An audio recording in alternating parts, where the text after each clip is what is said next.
Have you ever been picked for a job you didn't apply for, didn't want, and frankly, you're not even qualified for? Now imagine that job is saving the entire human race. Yeah, no worries, mate. Just chuck him in a spaceship and somehow it actually works. G'day, viewers, and welcome to the Hollywood Menace. All right, viewers, today's movie review is Project Hail Mary. Ryan Gosling stars in a one-man save-the-world sci-fi flick.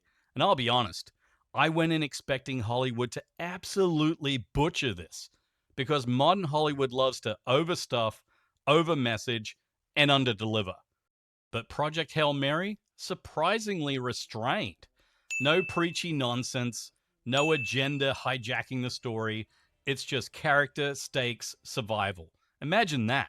A movie focused on being a movie. Wild concept, I know, in 2026.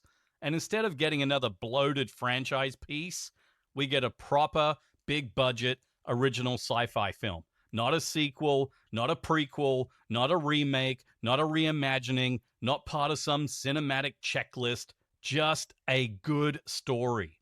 And that alone already puts it ahead of about 80% of what's coming out right now. Ryan Gosling is the backbone of this entire film. And this isn't cool guy hero Gosling, Ken. This is awkward, out of his depth, slightly panicked, making it up as he goes, which makes it way more believable and surprisingly really heartwarming, because underneath all the science and survival, this is actually a pretty emotional performance.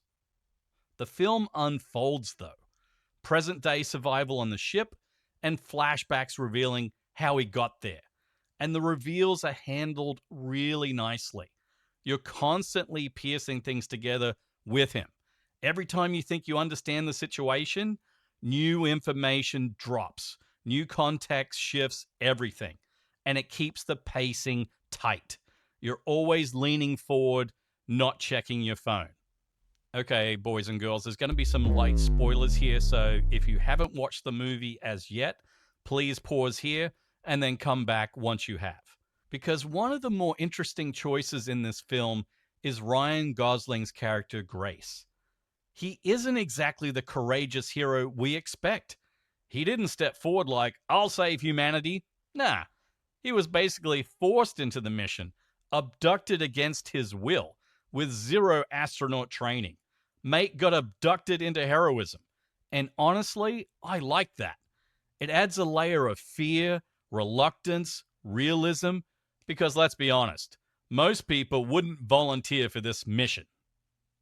Now let's talk about the real MVP of the film, Rocky, the little alien.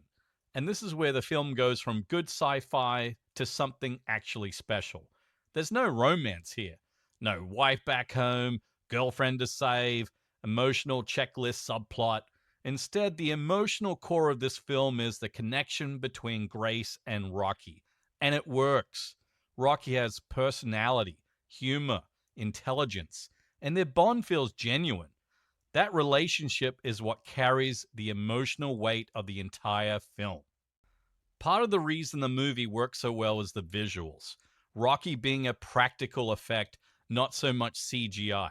This thing is clean, not overblown, not messy. It's got that realistic sci-fi aesthetic. Think more Interstellar than Guardians of the Galaxy. The ship feels grounded, the space feels vast, and when the film expands beyond just a man in a box, you feel the scale. There are moments here that genuinely hit that we are very small in a universe feeling. Okay, it's not all sunshine and roses, boys and girls, so let's be fair. This film does have a few plot issues. Just don't think too hard about it moments, like Grace has zero astronaut training, like none, but suddenly can fly the ship, do spacewalks, operate everything. That's a bit convenient. And then the language learning with Rocky montage that gets solved a little bit too quickly. Pretty much barely an inconvenience. It's gonna be super easy, barely an inconvenience. And if you really start pulling on those threads, there are a few big plot points, especially in the third act, where the logic starts to wobble a bit. But despite some of those issues, the film is blowing up big time. $80 million opening weekend domestically. The word of mouth is going nuts. The film is already on some folks' top 10 of the year lists. It's simple. People are starving for competent storytelling, likable leads, and actual stakes. Not lectures, not bloody checklists, just a good story told well. And when that happens, audiences will show up. Funny that. Now, Grace's third act choice is where some people might raise an eyebrow. I certainly did. Grace deciding to abandon his return home to Earth to go back and help Rocky. Emotionally, it works. Logically, bit questionable. Because realistically, how is he catching up to Rocky, who had a massive head start in a much faster ship? But again, you go with it because the emotional payoff lands. So, what do we think here at the Hollywood Menace? Where does this film land in our rating system? This is a succulent cinematic meal, heartwarming, smart, entertaining, slightly wobbly if you overthink it, but absolutely worth your time. And more importantly, it's a reminder that Hollywood can still get it right. Go see this one on the big screen. Support original sci-fi when it actually delivers like this film does.